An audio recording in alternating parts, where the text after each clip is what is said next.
Right guys, this is the moment you've all been waiting for. We are going to draw two winners of 40 Kobolds and Catacombs Hearthstone packs.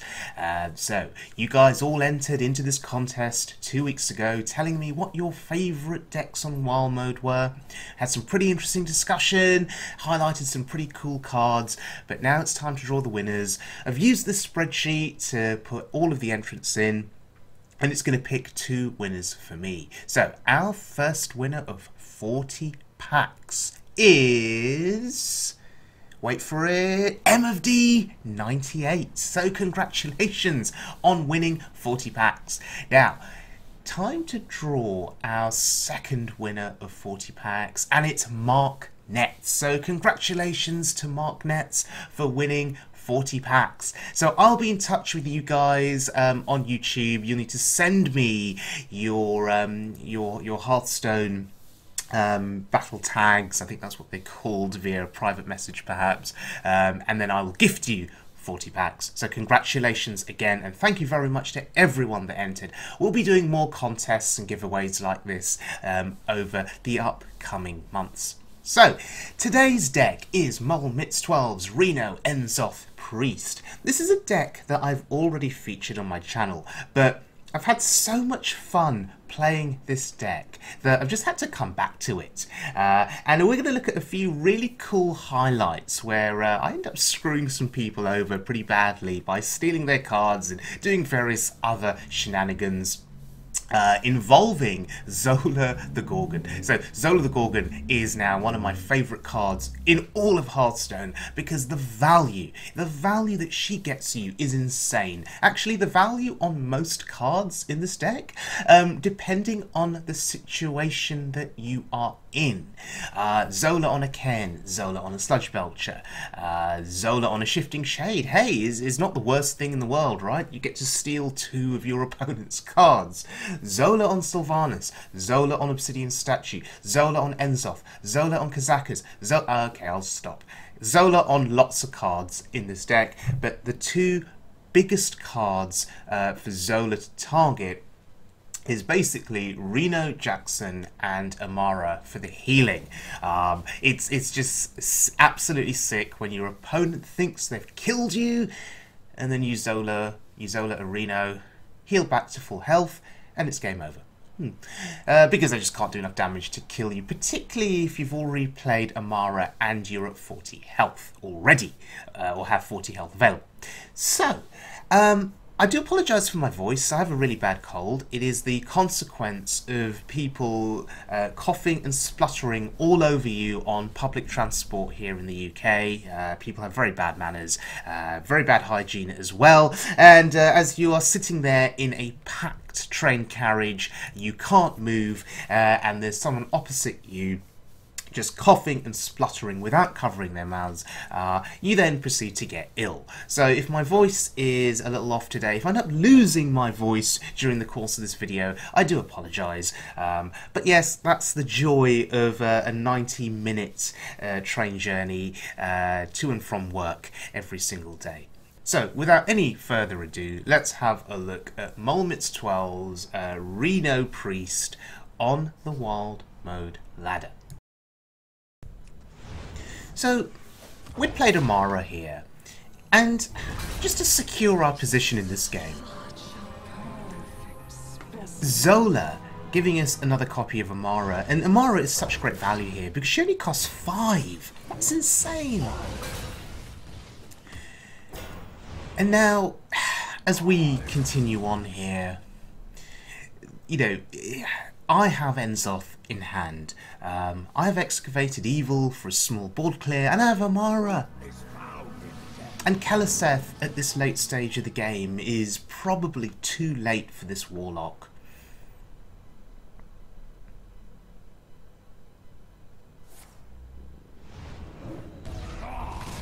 Dark Pact and Keleseth there. Okay, fair enough. And this is a last and final push here. Last and final push for the Warlock. Double Malygos on board. Doomguard down. Well, I have Amara in hand.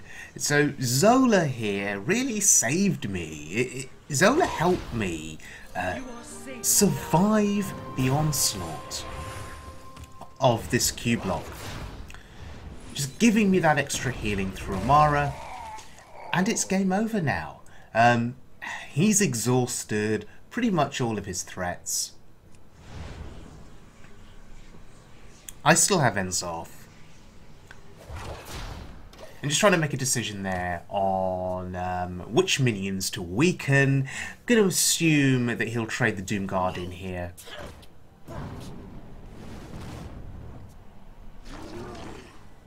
Wow, Wax Elemental. Huh. Okay, so he'll trade the Doom Guard in, presumably. Yes, he does. So the Malygos can survive, but now I have Excavated Evil. It doesn't really matter anymore. It's over. My Death Rattle minions are now coming down one by one. Sylvanas will follow, and then we'll play Entomb, and that's it. Doomguard is a bit useless in my hand here. Obviously I wouldn't want to discard Entomb, I wouldn't want to discard Sylvanas. Entomb is also really, really useful, potentially for any final big threats that he plays. Just got to decide on whether I want to commit Sylvanas to the board. And I think it's fine to do so. If he board clears, we play Entomb. So, yeah. Maybe Sylvanas can bait out a board clear. Does he have Twisting Nether? Is the question. Maybe he doesn't need Twisting Nether. Maybe that Hero Power alone and Hellfire, yep, is enough. Oh, wouldn't even give me the opportunity to play Entomb. What a shame. But that's a pretty sweet win there. So Zola on Amara was incredible value. Now, speaking once again of incredible value, Zola on Reno Jackson is just sickening. And notice that we have not completed our quest yet. And therefore, once we do complete our quest, we will play Amara. We'll go up to 40. And then we'll play Reno and go back up to 40 again.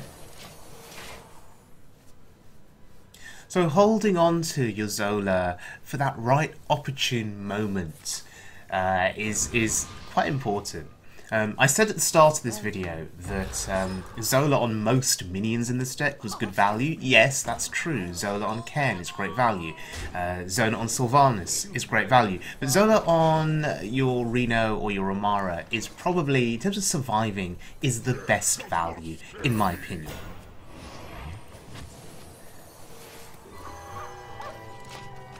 Not sure about Arthas in this deck, and that's something that I think we'd discussed in our previous video which featured this deck. Is Arthas good value? I'm not a fan of Arthas. In fact, I'd probably switch Arthas out for a Skulking Geist. Skulking Geist, really good against Cubelock because of the elimination of Dark Pact, really good against Jade Druid, yeah. And actually good against Freeze Mage as well.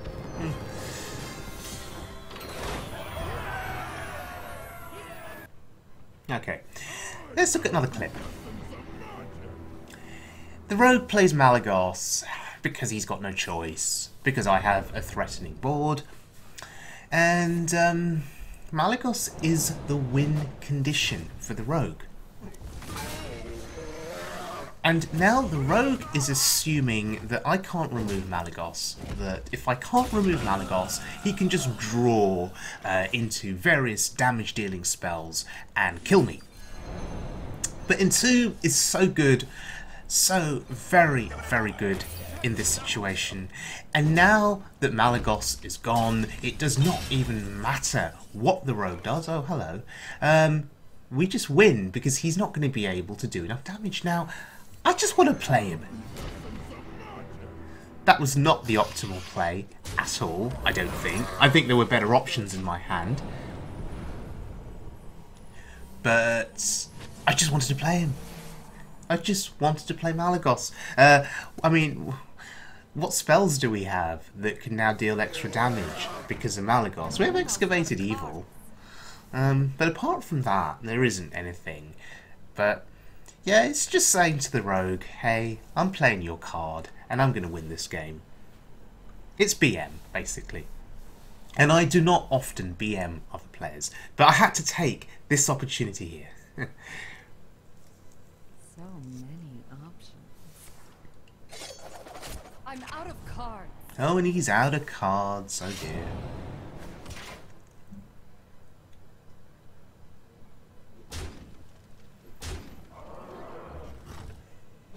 Oh, maybe he thinks he can still win by going face. I mean, after all, I'm a priest, right? I play slowly, so what am I going to do to kill him? You are safe now. Oh, we give him Excavated Evil. And that's it. So, the Amara Malygos combo there, proving to be quite effective.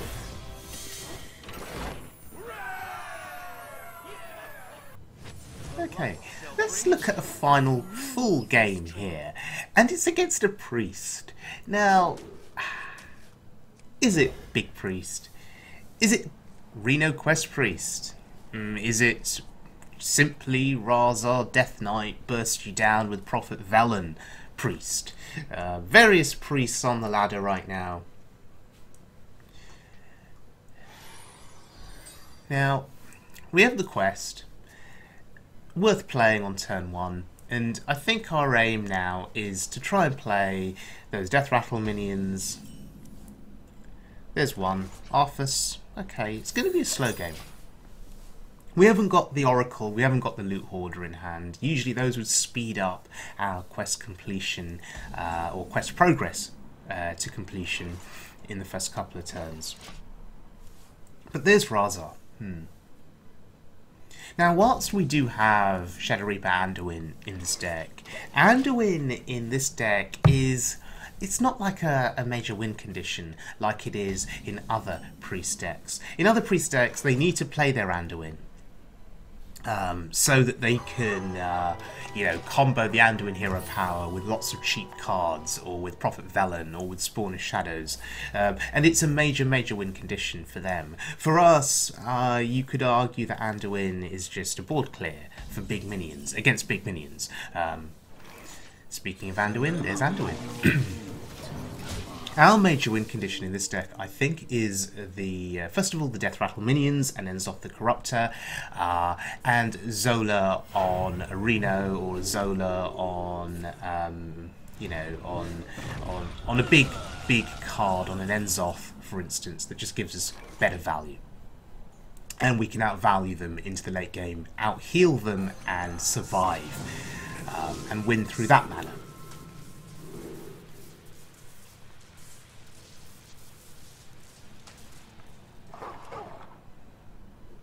Arthas is a risk here, extremely vulnerable to Potion of Madness.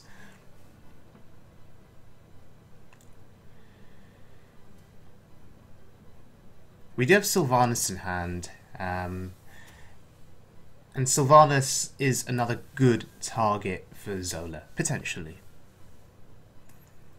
I mean, again, it depends on what kind of a priest it is. If it's big priest, then yeah, Sylvanas and then Zola on Sylvanas is awesome, because you can then start stealing their big minions. But Sylvanas can be quite slow.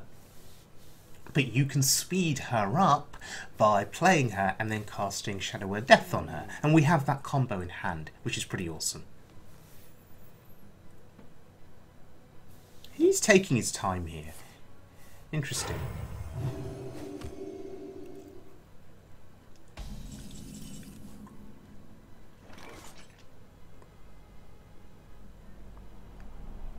So, do I commit a Sylvanas to this board? He could just Shadow Word Death it, and she gets no value. So we'll just commit the Cleric. I want to see what he's got. He could have an Excavated Evil here. He may deem this board to be threatening enough to remove. After all, you know, it's 6 damage to his face every turn if he doesn't do anything to remove the board. Okay, this is Big Priest. Interestingly, playing the Lich King on turn 8. I have no time for games. We'll take that. Because now he can't resurrect it. We've just removed his ability to get a big early to mid game advantage over us with his resurrect effects. And now he's on the back foot. He is going to struggle. He'll have to play another big minion. That's one way of dealing with my board, but I get Kazakus back. He'll have to play another big minion, have it die, and then resurrect it multiple times to get value. So we've just slowed the game down massively for him. And I have nothing that I want to play just yet. We can afford to wait. Okay, there's the next big threat.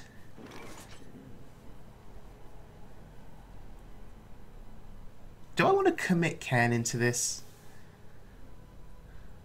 Do I want to commit Ken into this? No, I'm just going to wait. I want to see him commit a little bit more to the board.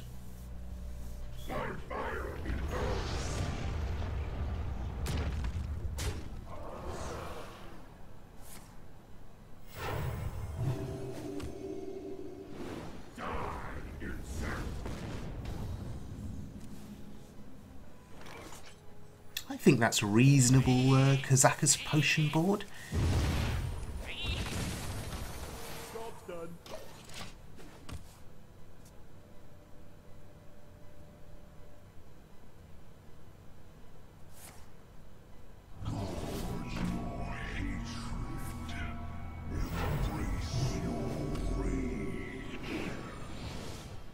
Okay, so things now start to get... Oh, that's unlucky. I was going to say, things now start to get a little bit more interesting. No, that's very unlucky for him.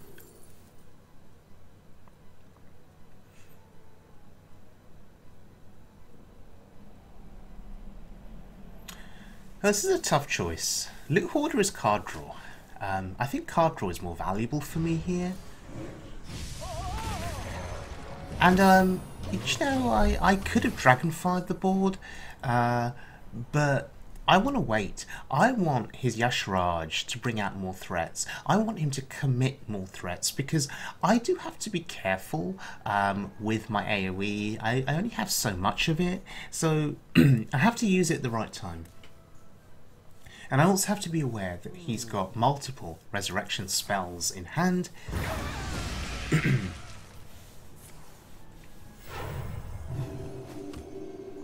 Therefore, I'm just going to take my time here. You know, usually you'd say, oh, you've left Yashraj on board? You must be crazy. Yeah, but I don't feel especially threatened by his board at the moment. So I'm happy to wait. And there's a Sylvanas. That's really good for me. Okay, we only get the Sylvanas back, but just getting her back alone is still good enough value. You see, I could Light Bomb here and steal his 4/8.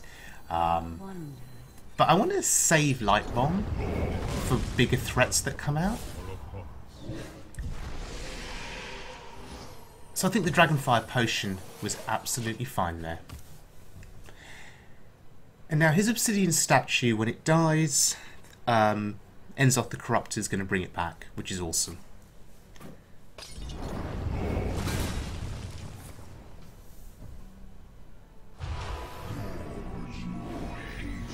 Okay, here come those big threats. Oh, double Yashraj. Okay. So now, do I Light Bomb? Or do I play Shadow Reaper Anduin? I think Anduin's fun. Because we'll draw into our Reno soon enough. We'll complete our quest soon enough. We're not afraid of dying. And there it is. So using our AoE selectively here is, I think, what won us the game. Oh, and we had a lucky start as well. yeah, he didn't have Barnes on turn 4, so that helped us a lot, and we were able to steal the Lich King, which was massive. So yeah, MoleMitts12's Reno Enzoth Priest, just so much fun to play. It may not be the most effective version of Priest that's out there, you know, when you compare it to the, you know, the overkill version with, you know, Raza Death Knight. Yeah, that version of Priest can just burst you down very quickly with, you know, Anduin into Spawn of Shadows and loads of cheap spells. Whereas this version of Priest, it does aim to play a slower game over time, develop threats, bring them back to life, and then heal forever with the likes of Amara and Reno and Zola. So I do prefer this version of Priest, because I love Death Rattle minions, right, and I love Enzoth. So yeah, this continues to be my favourite version of Priest, and of course it's designed by MoleMitts12, you know, who sounds like the coolest player in Hearthstone with a name like that. So yeah, we'll be coming back to this deck in the future, but I think what we'll be doing is refining it a bit more, perhaps taking out Arthas and considering cards like Skulking Geist, which, you know, are really good against Jade Druid and against Cubelock, and actually against Inner Fire Priest. I've been seeing more Inner Fire Priest recently, Combo Priest. So we'll be looking at that in the near future. So thank you very much for joining me, everyone. My voice really is going now. This cold is really getting to me. So thanks again for all of your support, and congratulations again to the winners of our competition and the giveaway, and we'll be doing more giveaways in the very near future. So I'll see you guys all again very soon for more Wild Mode fun.